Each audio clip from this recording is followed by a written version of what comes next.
Pero es que si hay alguien que desde mi punto de vista tiene autoritas para hablar de cuestiones como las que estamos tratando, es quien ha sido durante toda su vida un servidor público, un servidor del Estado, fiscal jefe del Tribunal Superior de Justicia de Cataluña, José María Mena.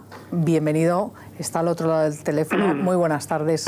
Hola, buenas tardes. Señor Mena, usted precisamente fue uno de los dos fiscales que durante 3 años estuvo investigando el famosísimo, el tristemente famoso caso Banca Catalana, que acabó en el cajón.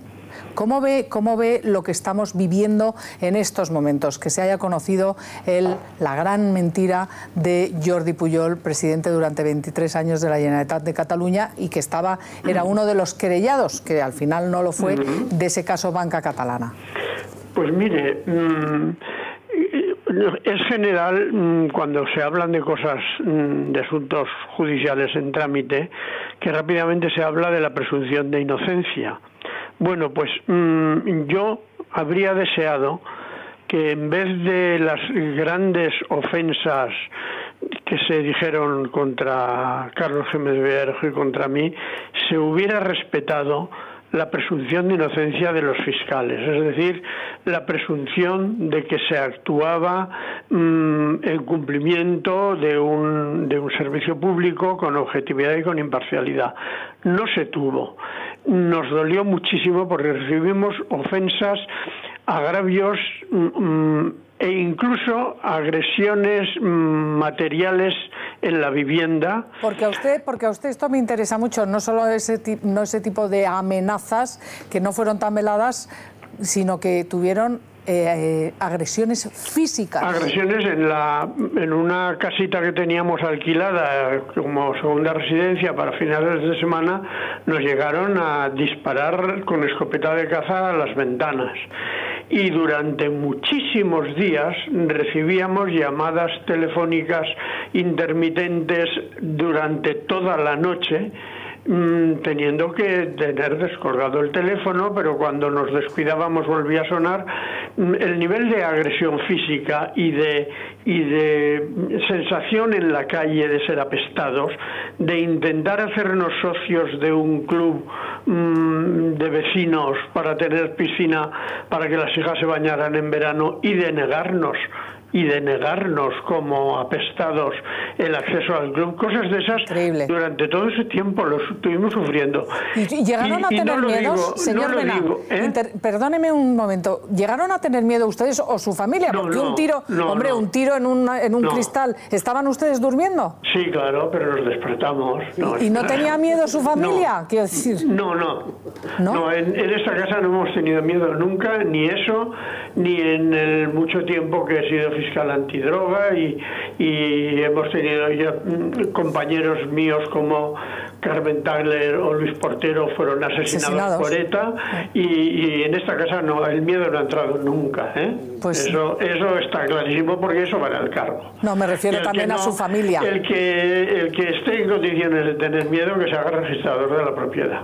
Pero si uno se hace fiscal es para estar a lo que resulte. O sea, tuvieron que soportar en aquel momento una persecución, auténtica persecución. Sí, pero vamos, que yo creo que un asunto como el que estamos hablando, constituirlo ahora en que se fuera yo el protagonista, creo que no es exacto.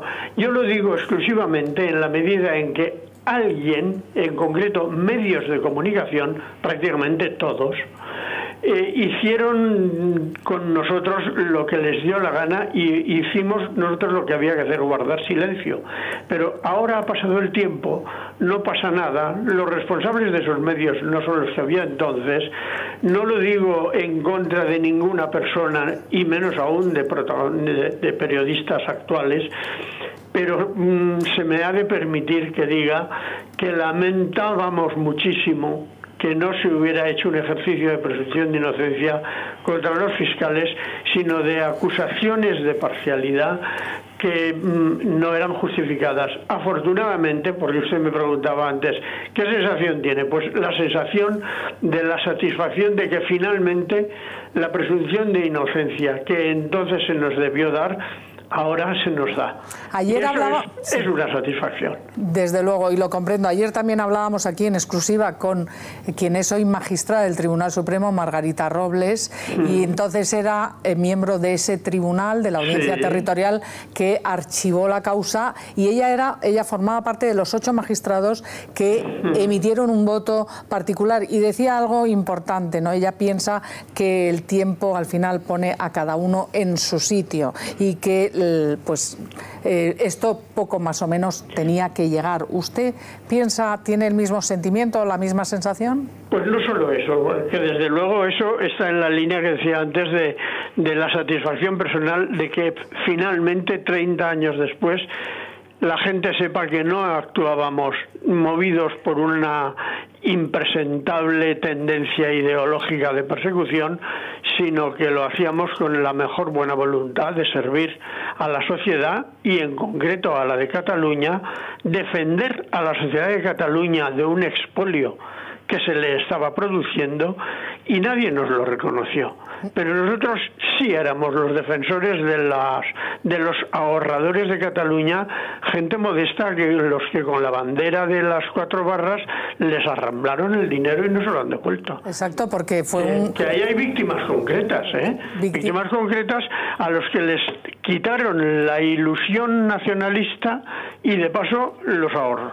Les arruinaron y nos costó al Estado, al resto de los contribuyentes, 300.000 millones de pesetas. Claro. Y esto lo hemos pagado entre todos. Yo por eso quería preguntarle sobre el tribunal, sobre la forma en que la justicia decidió meter esta causa en un cajón, a pesar de que el contribuyente, de que los impositores de banca catalana sufrieron una pérdida irreparable de sus ahorros. Pues mire usted, era un momento peculiar. No hay que olvidar que Pujol tenía 2 abogados. Uno que era Juan Córdoba, que es un catedrático de Derecho Penal impecable, pero que es el técnico. Pero luego tenía alguien que dirigía y movía los hilos, que era Juan Piqué Vidal, que es un gángster.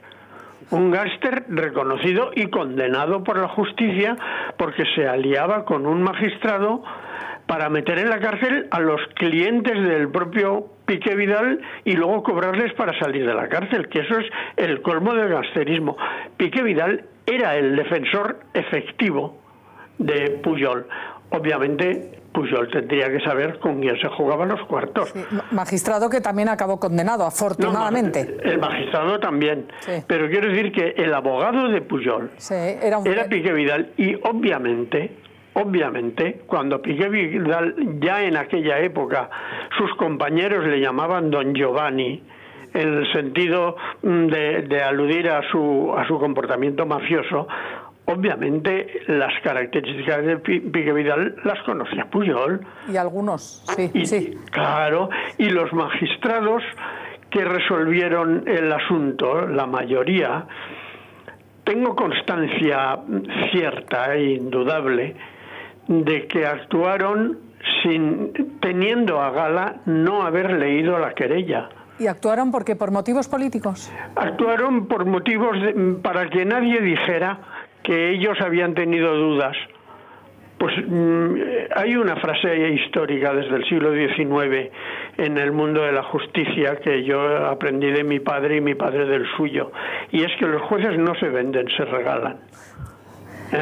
Y es lo que pasó. No tengo constancia y no podría decir en absoluto que ninguno de esos magistrados obtuvo ninguna ventaja con su resolución manifiestamente injusta.